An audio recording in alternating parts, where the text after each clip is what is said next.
পুনৰ আজি আপোনালোকলৈ সহায়ৰ হাত আগবঢ়াইছোঁ যিহেতু কেৰেলাৰ পৰা এজন অসহায় পিতৃয়ে মোলৈ মেছেঞ্জাৰত মেছেজ কৰিছে যে তেওঁৰ পুত্ৰ সন্তান আৰু কাষৰে এজন পুত্ৰ সন্তান দুয়োগৰাকী আজি দুদিন ধৰি সন্ধানহীন হৈ আছে। গোবিন্দ চাংমাই আৰু লগৰজনৰ নাম হৈছে অভিজিত শইকীয়া। দুয়োগৰাকী ছাত্ৰ স্কুললৈ পৰীক্ষা দিবলৈ অহাৰ পাছতে দুয়ো ছাত্ৰ আহি তিনিচুকীয়া পায়হি। কিয় আহিলে কি কথা ইমানখিনি বিশেষকৈ বাপেকেও ক'ব পৰা নাই যিহেতু কেৰেলাত কৰ্মৰত হৈ আছে দেউতাক। আৰু ধেমাজি জিলাৰ মৰিধলৰ ৰাইটিং লক্ষীপুৰ গোহাঁই গাঁৱৰ। আৰু দেউতাকে মোক জনাইছে যে আজি দুদিন ধৰি তেখেতলোক সন্ধানহীন হৈ আছে।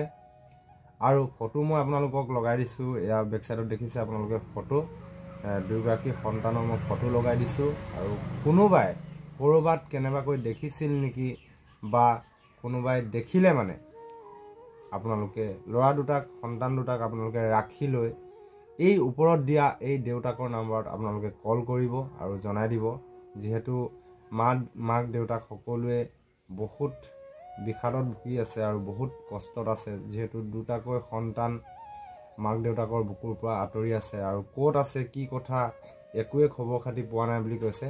তিনিচুকীয়াৰ এখন হোটেলত সোমাইছিলে, সি হোটেলৰ পৰা ফোন কৰিছিলে দেউতাকলৈ আৰু সেই হোটেলখনৰ মালিকৰ লগত কিবা কাম কৰাৰ বিষয়লৈ, যিহেতু পইচা পাতি নাইকিয়া হৈ গৈছিলে সেই সন্তান দুটাৰ, পইচা পাতি নোহোৱাৰ বাবে সেই হোটেলখনত কাম কৰিবলৈ ল'ম বুলি ভাবি পেলাই দেউতাকলৈ ফোন কৰিছিলে যে দেউতা হাতত এনেকৈ তেনেকৈ টকা 300 টকা আছে আৰু কিছু টকা আপুনি পঠাই দিয়কচোন বুলি কৈ তেখেতলৈ ফোন কৰিছিলে দেউতাকলৈ। আৰু দেউতাকলৈ ফোন কৰাৰ পাছত দেউতাকে কৈছিলে যে বোপাইহঁত তহঁতৰ পৰীক্ষা শেষেই হোৱা নাই আৰু তহঁতি কিয় এনেকৈ ঘূৰি ফুৰিছ বা তহঁতি ঘৰলৈ গুচি যাগৈ বুলি দেউতাকে কোৱাত আৰু সেই গোবিন্দ চাংমাই কৈছিলে যে ভয় ভয়কৈ কিবা কথাবোৰ পাতিছে বুলি ক'লে। দেউতাকে মোক কৈছে যে ভয় ভয়কৈ কিবা কথাবোৰ কৈছে আৰু কিবা এটা অসুবিধাত পৰিছে যেন মোৰ অনুভৱ হৈছে। যিহেতু নিজৰ পুত্ৰই কেনেধৰণে কথা পাতে নিজৰ দেউতাকে নিশ্চয় গম পাব বুলি মই ভাবোঁ। আৰু সেয়ে দেউতাকে কৈছে যে কিবা এটা বিপদত পৰা যেন অনুভৱ হৈছে।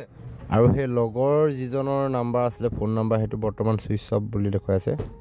আৰু নিশাই মোলৈ মেছেজ কৰিছিলে আৰু মই তেখেতক নাম্বাৰ দিলোঁ আৰু নাম্বাৰত কল কৰিলে। কল কৰাৰ পাছত গোটেই উৰে নিশা দেউতাকে শান্তিত শুবলৈ খাবলৈ পোৱা নাই বুলি কৈছে। মই ৰাতিপুৱাই মোলৈ কল কৰিছে পুনৰ কথাবোৰ ক'লে, ভাঙি পাতি ক'লে যদিও মই ভালকৈ আপোনালোকক বুজাই দিব পৰা নাই। যিহেতু ধেমাজি জিলাৰ মৰিধলৰ লক্ষীপুৰ গোহাঁই গাঁৱৰ সন্তান আৰু সিহঁত আহি তিনিচুকীয়া পালেহি, কেনেকৈ পালেহি কি কথা ইমানখিনি বিশেষকৈ মই আপোনালোকক ক'ব নোৱাৰিছোঁ। তথাপিও আপোনালোকক মই এই পুত্ৰ সন্তান দুটিৰ ফটো লগাই দিছোঁ। আপোনালোকে যদি ক'ৰবাত কেনেবাকৈ দেখিছে বা দেখে আপোনালোকে এই ওপৰত দিয়া নাম্বাৰটোত আপোনালোকে যোগাযোগ কৰিব। আশা ৰাখিছোঁ আপোনালোকে এইখিনি সহায় মানৱীয়তাৰ খাতিৰত আপোনালোকে আমাক সহায় কৰিব বুলি আশা ৰাখিছোঁ। আৰু মাক দেউতাকৰ যি বুকু উদং হৈ গৈছে সেই উদং বুকু যাতে আপোনালোকে ভৰাই তুলিব পাৰে।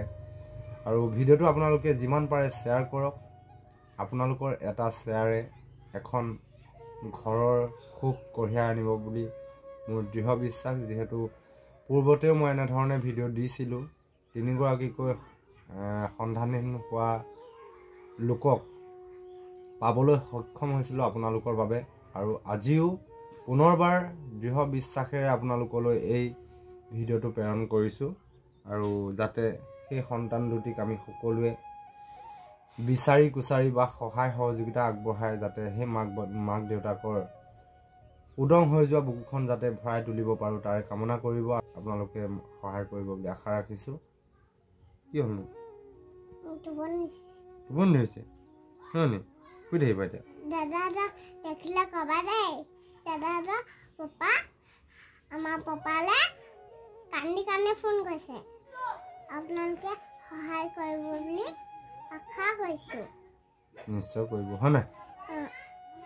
সকলোৱে সহায় কৰিব আৰু এই পুত্ৰ সন্তান দুটিক যাতে আমি বিচাৰিবলৈ সক্ষম হওঁ তাৰে কামনা কৰিব। ধন্যবাদ।